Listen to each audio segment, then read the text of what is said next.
Yeah, it didn't need much. These are gorgeous. Who cares? Oh, look at that.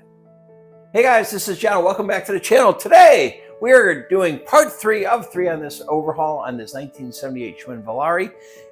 The first two videos to this series I will link down below. This bike is actually in fairly decent shape. It just needed to be overhauled because it hasn't been touched in 40 years. Now, what are we going to do? We are going to finish this sucker up. We're going to, of course, wrap the bars. You'll see a how-to on that. We're going to put on the derailleurs, put on the chain, adjust it all up, overhaul the brakes, take them apart, put them back together, that kind of thing, and we'll have a perfectly running bicycle. Now, I got this bicycle down in Joliet at the longest continuously running bike shop in the state of Illinois called Sunbound Cycle. Really great place, been there forever. Matter of fact, they were customers of mine back in the day when I worked for GT Bicycles. So with no further ado, let's get started. As you can see, we're pretty far along here. This bike is gorgeous. If you haven't had a good look at this thing yet, it's just clean. Beautiful chrome lugs, made by Panasonic for Schwinn Bicycle in 1978, known as the Baby Paramount. As you can tell, this thing has very little wear and tear on it. And usually that's not what people want to see on a before and after kind of video, but this is more of a how-to. What do we do? Let's start out with the drivetrain. We got ourselves a pretty rare derailleur here. This is the Shimano crane. They renamed this the Durace rear derailleur, I believe, in subsequent years. Doesn't need a lot, like I said, but we're going to take this thing apart and, put a little polish on it and put it back together. And the front derailleur actually is labeled Durace. Just needs a little cleanup. Not much, obviously. It's just a little shine. Let's start out with the 8mm.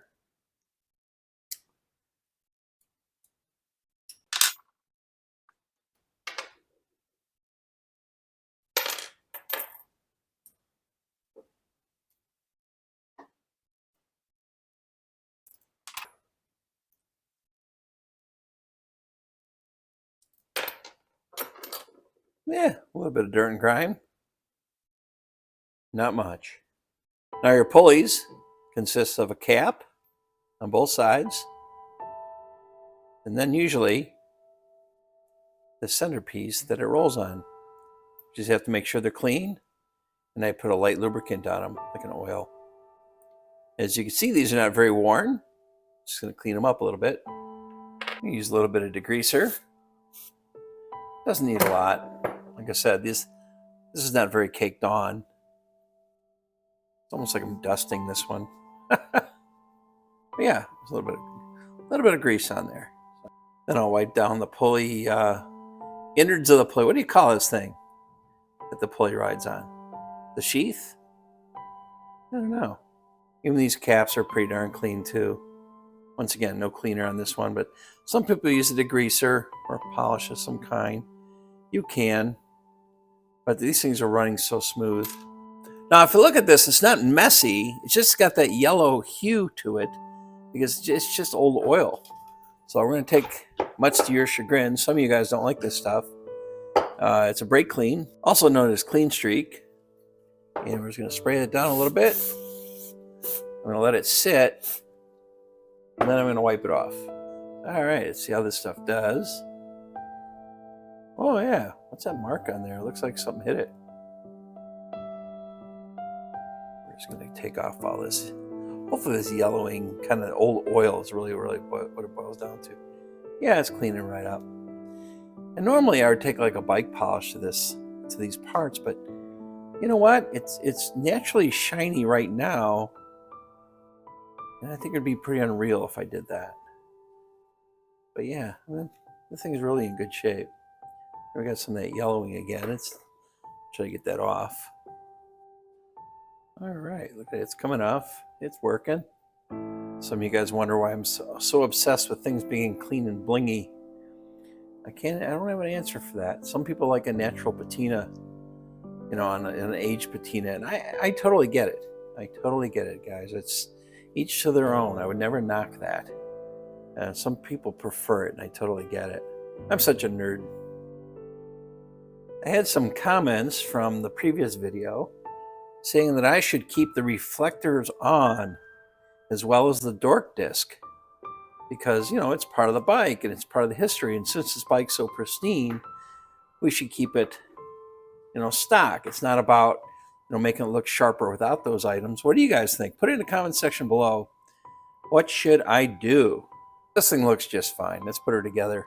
Just gonna put a little dab of Finish Line dry lubricant on. Drop that in there.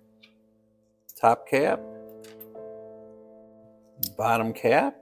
One bolt in here. We'll drop that on. If you ever wonder, it's harder to overhaul a bicycle on camera. Here we go. It's actually pretty tight. There we go. Let's take the other one.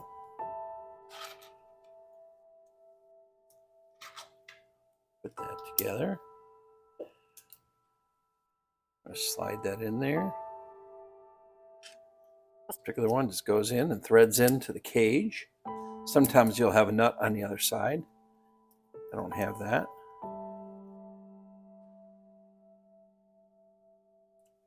Looks like we're all set. I put a little, tiny bit of grease here, just a tiny bit. And we'll put her on.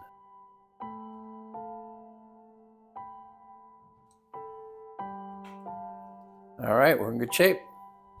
As you can see, the front derailleur is pretty darn clean.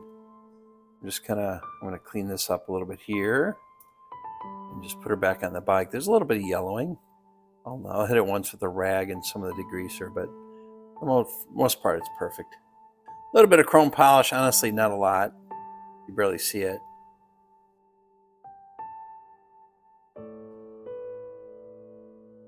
Oh yeah, there we go. There's some shine.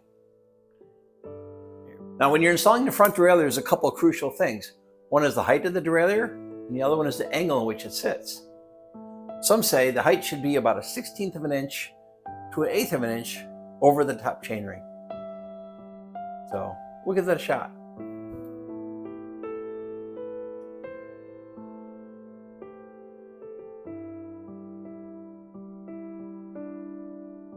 Now, looking at the height of the front derailleur, there's between a 1/16 and an 1/8 inch here. And guys, that could vary. And if you have something called biopace, make sure this is the highest part of your chainring. Also make sure that your front derailleur cage is parallel to the chainring. Now, as you tighten this, pay attention, because that could change the adjustment a little bit in terms of the angle. So after you tighten it, check your angle again.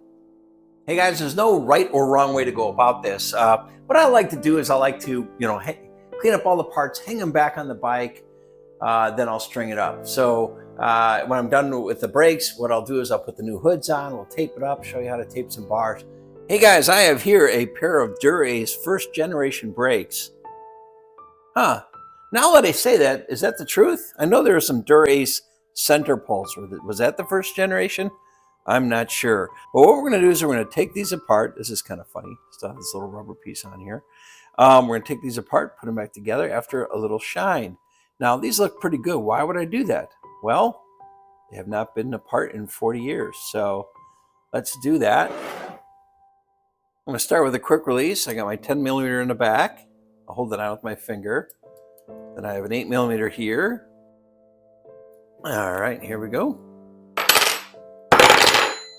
Knock, knock. Looks like she's loose.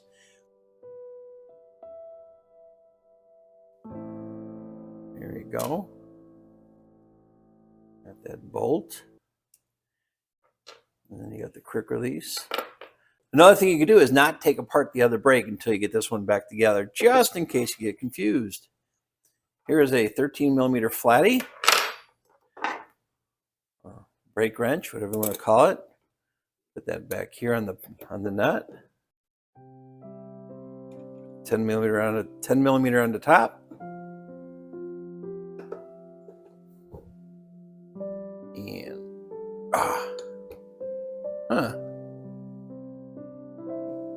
God, these guys are locked together. All right, let's try this. These are really tight, guys. Out of all the things that's tight on this bike, it's the brakes. How weird is that? Let's try this. There we go. Once you knock them loose, you're in good shape. But remember, keep the parts in order. You got your top nut, your lock nut, your adjustable nut. Before I loosen that totally, I'm going to loosen the spring. You got your spring back here, and we're going to unhook that. There we go. All right, let's do the 13 millimeter adjustable nut here. Of all the things, this should spin right off, but it doesn't. There we go. Now we got it. So it does need to be cleaned up. You should have a washer here. And your top caliper. In between the calipers, you have this little thin washer. Your other caliper.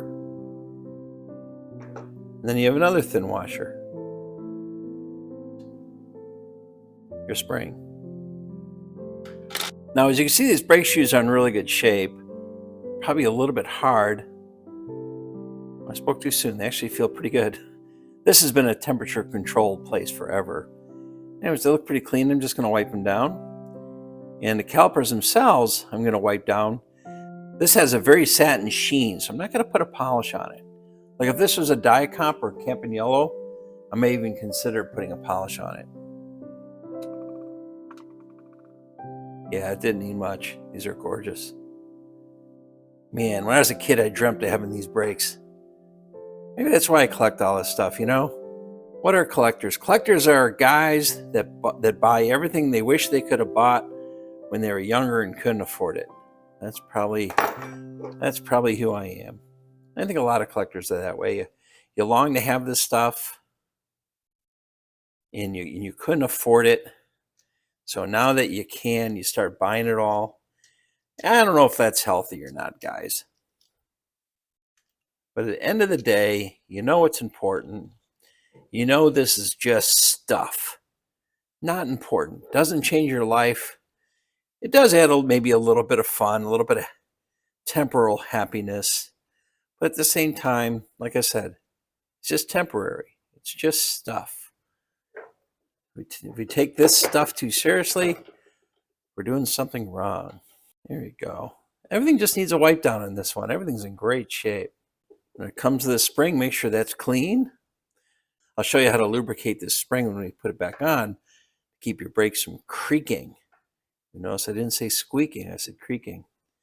So yeah, these are a nice chrome. They're not all nice and chrome, but this is Durace. It's shiny and fancy. In this particular brake, it looks like your two washers are the same. The one that goes in the back next to the spring, the one between the calipers. Then you have a thicker one that goes in front. Don't mix those up. Now the quick release looks pretty good, but I'm going to make room for new dirt here and use a little bit of chrome polish to shine that up.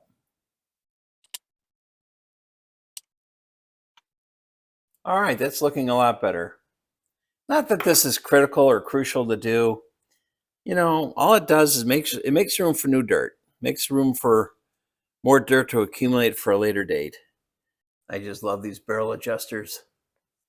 They're so ornate because they're chrome. That's what makes them kind of cool. You know, they could have made them lighter, that's for sure. The stupid barrel adjuster weighs a lot. But who cares? Oh, look at that. Put in the comment section, how far do you go in polishing your bikes? Now for reassembly, I'm going to take some finish line dry. Watch this. I'm going to put a little, just a dab on the counter. And I'm going to start with my center bolt. I dab my finger in it. I give it a little bit of lube. It's so little. Actually put a tiny bit of oil in here too. Take my spring, put that on. And look at that. That's backwards. Knew that was going to happen. Put it back on. It flips right over pretty easy. You can tell it's right because the flats are towards the caliper. Then I'm going to start with my thin washer. Dab a little bit of the oil on it, just a tiny bit. Then we'll put the caliper on. And I'm not going to hook up the spring yet. No reason to. Take the other thin washer. Tiny bit of lube. Then the top caliper. Ta-dum. Take the thick washer up on top. Check both sides. Sometimes the one side is serrated. This looks like one side is rounded here. So I'll put the flat side down. Take your adjusting nut. Now here, I'm going to put just a little bit of oil, just like I said, you can barely see it on the threads. And sure enough, that should go on pretty good. Oh yeah, much better than when it came off. Then I'm going to put the lock nut on. Ta-da! Now let's hook up the spring. Actually, before I hook up the spring, I'm going to adjust the tension. Like a hub, you want this to move freely, but you don't want any free play back and forth. When you lock these two together, it will ultimately change the adjustment to be slightly tighter. So right now, I feel a little bit of free play, like ding, ding, ding, ding, ding, ding, ding. You can't see it or hear it, so I'm doing the sound effects for you. Take my 13, take my 10, I'll lock the two together, kind of tight. All right, no free play. They're actually a little bit sticky, just a hair. Kind of like a hub.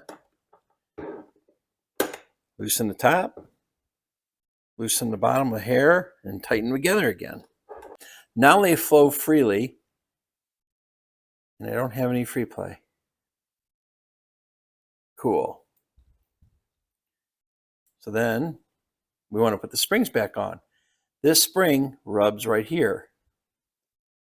I'm going to take just a dab of grease, put it on the surface, just a hair, just a tiny bit. Oh, look at that. I put it on too low, didn't I? Put it on too low. So I'm going to put it where it belongs, right here. Then I'll do the same on the other side.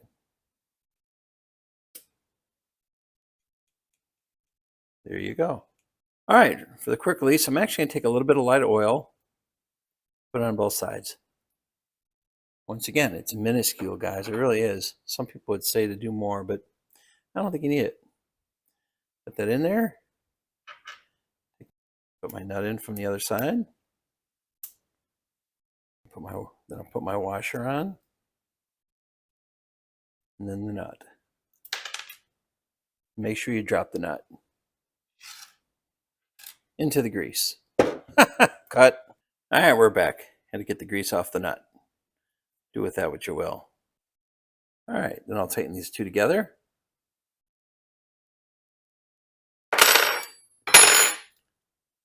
There we go. Nice.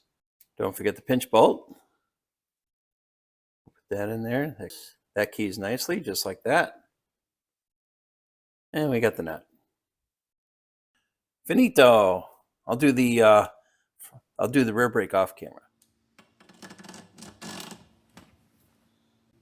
We got our curved spacer, our washer, and then our nut.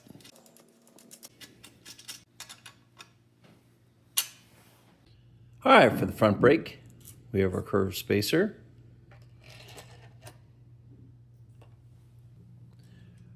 our other curved spacer, our washer, and our 10mm nut.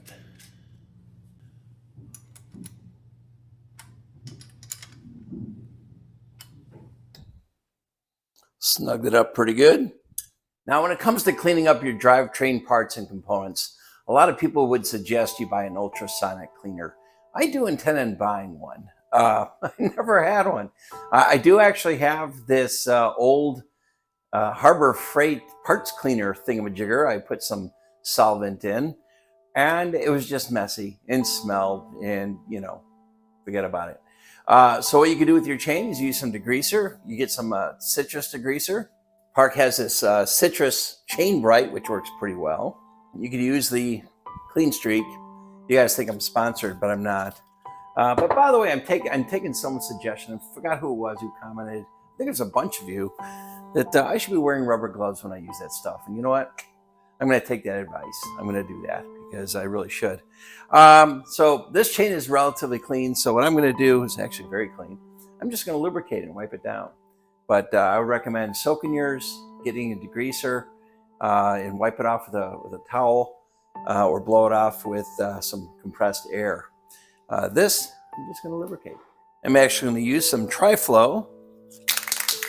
Everyone's got their favorite. You can tell I'm a little bit old school. There's so many newer things on the market. Some people could like to use a paraffin. Yeah, that's a thing. Waxing your chain is a thing. Actually, a lot of people really like doing that. And it takes a little bit of maintenance. But it's not a bad way to go. This chain is basically new. It's crazy. It's a Shimano Uniglide. Beautiful, beautiful condition. While we're putting this chain on, let's talk a little bit about chain wear. There's this tool here, I'll show it to you here. And that'll determine whether or not your chain is stretched. And then I'll show you how to show if it's worn. You see if there's free play side to side. But if your chain is really stretched and it's and the tool shows it, not only do you need a new chain, you might actually need a new cog, because the chain and the sprockets sometimes wear together, and especially if you use the smaller sprockets in the back, too much.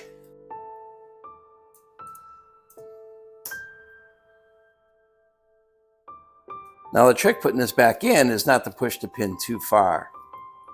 The Shimano Uniglide chain has a special tool, back in the day, the Uniglide chain tool. I own one. It just happens to be at the garage, and I want to get this done, so this is working just fine. All right. After you install your chain, you'll probably have a stiff link. You grab it on both sides, and you shake it side to side. You fold the link up like this, do the same, fold it down, do the same. Now it's moving freely. Another way you could tell if a chain is worn, if it flows side to side way too easy. I'm sorry, I don't have a measurement for that. If you guys someone want to put that in the comment section, that'd be fine. Whatever you guys suggest there. There we go. Hey guys, it's time to tape the bars. Now I'm using New Balance tape, which has actually become one of my favorites. Normally I would look for the vintage cloth like the Cat Eye or something like that, Trestle Star. It's not as flexible. When I start putting this on, you'll notice how flexible this stuff is. Let's start by taking out the brake lever. In this particular case, it's an 8mm wrench. A lot of times it's a screwdriver or an Allen wrench. I still got the sticky stuff.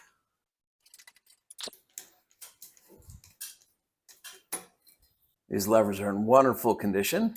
We're going to put on these hoods. These are actually the Shimano 600. But yeah, I was told by some place in Poland they'll fit. Let's give it a shot. All right, I start with some hot water with some soap, a little bit of Dawn detergent. Why? The hot water will soften up the hoods a little bit. Just a little bit of soap is going to make them slip on just that much easier. I keep this clamp on because what that does is it helps the hood slide in a little bit better. Okay, they've been sitting in there a couple minutes. I'll take this. Oh, this is too easy. Oh, too easy. This is going right on. No work at all. And actually, the fit's pretty good. Now, those of you who've been watching the channel see me do this before. And this is probably the easiest this has ever gone on. So, yeah, I'll dry those off and put them on. All right, start by putting the levers on here. Slide up pretty simple, pretty easy. Good rule of thumb is you put a flat edge here and your lever should touch right there. Pretty good rule of thumb. Should get you there most times.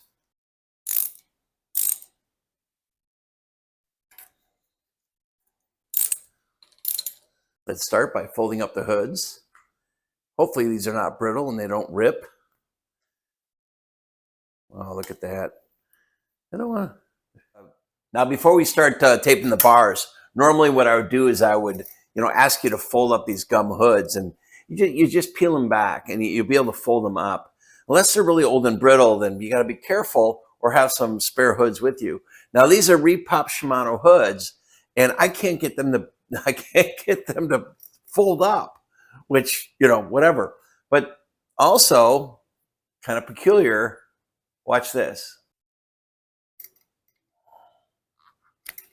Normally you can't do that. Normally fold them up. Anyways, time to start taping. The first thing I'm going to do is I'm going to cut off a couple strips. Looks like, 3.5 inches long. We'll do 2 of those. Now this is cloth tape. If this was like a new vinyl tape or something, it probably has these strips already done for you. We're going to start out by putting a strip just like this. What that's going to do is when we get here, you'll see this is going to cover a little triangle gap that will occur. And this brand tape, we actually have a backing. Now we're going to start at the top here. And here's your taper. In this particular bar, sometimes there's like a little ledge, because there's like a sheath or a collar. So here we go. And to make it look nice, make sure you cover the gaps here. And then you're going to go around. And I would say you cover it an 1/8 inch, maybe a little bit more. 1/8 inch is probably fine. And as you can see, this tape is rather flexible, as is the vinyl tape. So it should go around pretty easily. Of course, you're going to have more overlap here than you will here. Now, you'll say, why do you start at the top? I don't always. If I'm using a cello tape or plastic tape, like the vintage stuff, if I use cloth, I'm always starting at the top. Doesn't mean you have to. I just prefer to. And then you'll put a cap when you get down to the bottom here. And I get the best results. This stuff doesn't fold over like the vinyl stuff up has on top. I've been taping like this way for years. I have several bikes with cloth tape. It lasts and works just fine. Now, when you get to this juncture here, your main goal is to make sure you don't have gaps. Now, because this is a vintage hood and it's very narrow, I'm actually going to do a wrap around here as well to kind of make it thicker. Watch this. So I'll go over the top. It covers this gap. Then I'm going to come around like this. Then I'm going to come around under this way. So therefore, you got this end of the triangle done. Then I'll come over the top like this. My last gap is right here. From there, I'll just continue my way down the bar. Now over the last, I don't know, 42 years or so, I may have done this, 1,000 times. I'm not exaggerating. I used to work at a Schwinn store. And so it looks kind of easy. Just make sure that as you're going around, you're eliminating wrinkles in the tape. And sometimes that takes a little finesse. Now you're at the end. You're going to have some overlap here. It starts about here and goes around. I'll, cut off, I don't know. I'll leave a couple inches. In this case, I'll take it in. I'll fold it in like this. Put in your bar cap. That would need a little bit of manipulation.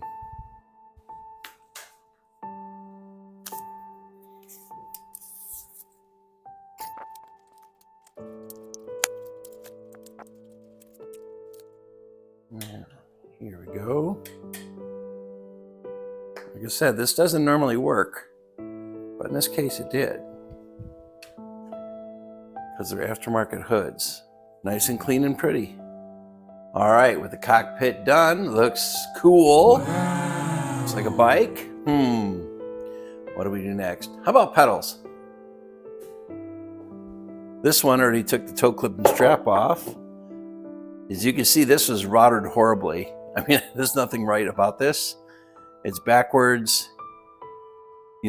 They totally skipped going through the pedal. Let's fix these up. Well, put down in the comments section below what I should do Should I put these reflectors back on or not? I'm going to take them off for the video, but I have those. I have the front and rear reflector as well. And I don't know. I think it looks better without the reflectors. But being that this is really a stock, like almost an old stock bicycle, I'm very tempted to put them back on. I just think it looks dorky. And the dork disc as well, by the way. I guess it looks, that's why they call it a dork disc.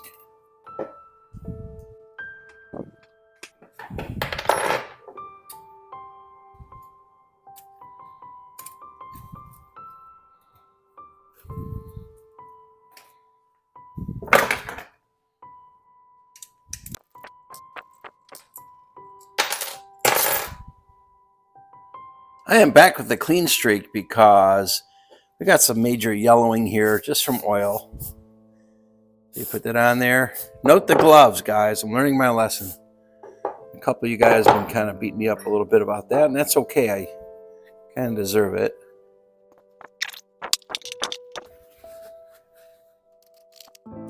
These pedals run smooth as glass, but I'm going to check the grease. They weren't too tight. Yeah, I really don't want to take these apart. They're so smooth. I think I'll just add a tiny bit of grease. A little bit of fill wood. Fill wood wouldn't hurt anybody. While we're at it, let's polish up the dust cap.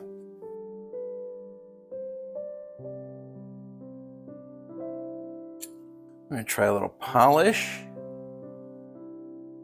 Ooh, it's a little dull here. So we'll see what this does. Oh yeah, a lot better.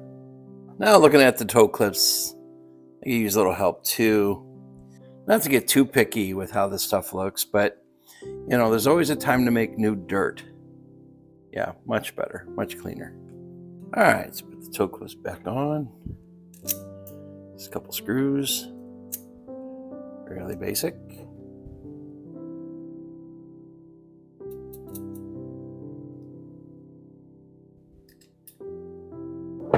Now the correct way to put on a toe clip strap.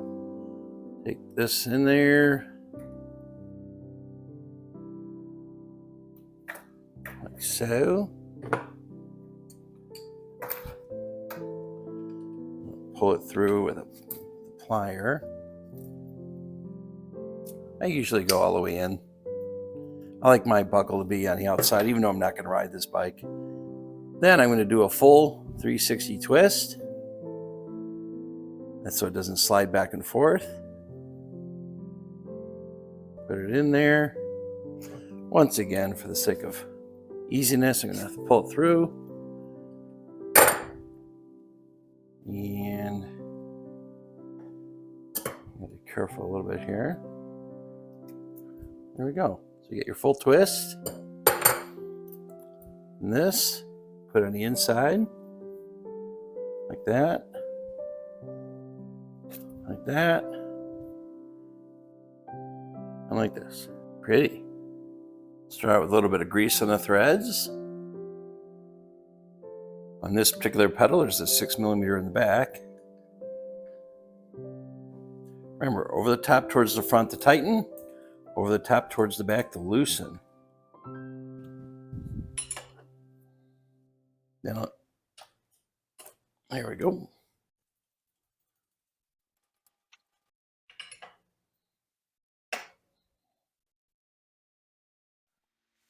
Hey guys, thanks so much for joining me on this journey. This is the third part of 4. Sorry guys, couldn't complete it all in one video.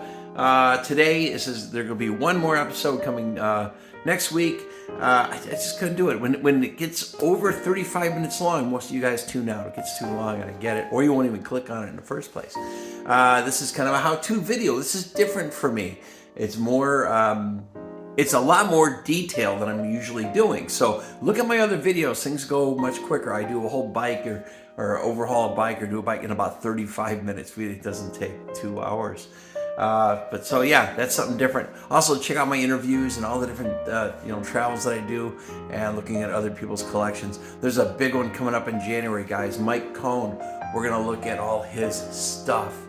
He makes my bike collection look Neanderthal. I'm telling you, it's just out of this world. We're talking Confentes, Baylesses.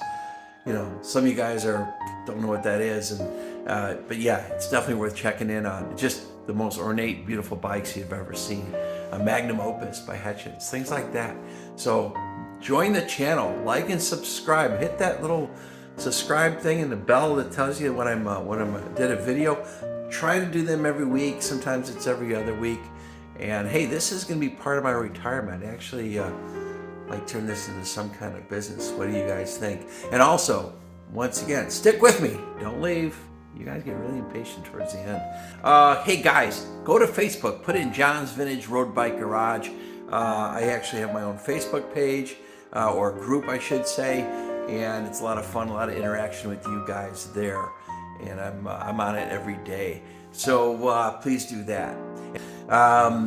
If you have ideas for this channel, let me know. I'm going to be rebuilding bikes. I'm going to be visiting other people's collections. I'm going to be interviewing bike builders, frame builders from days past and some that are still active.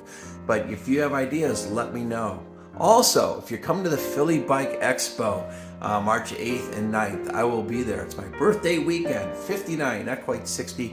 But yeah, come there, and if you see me walking around, just stop me, tap me on the shoulder, and say, you suck, you don't know what you're doing. And that's okay too. So, hey, thanks so much for watching. We'll catch you next video. Well, check this out, guys. My wife got me something creative for Christmas. John's Vintage Road Bike Garage. Pretty cool. Let's put that on.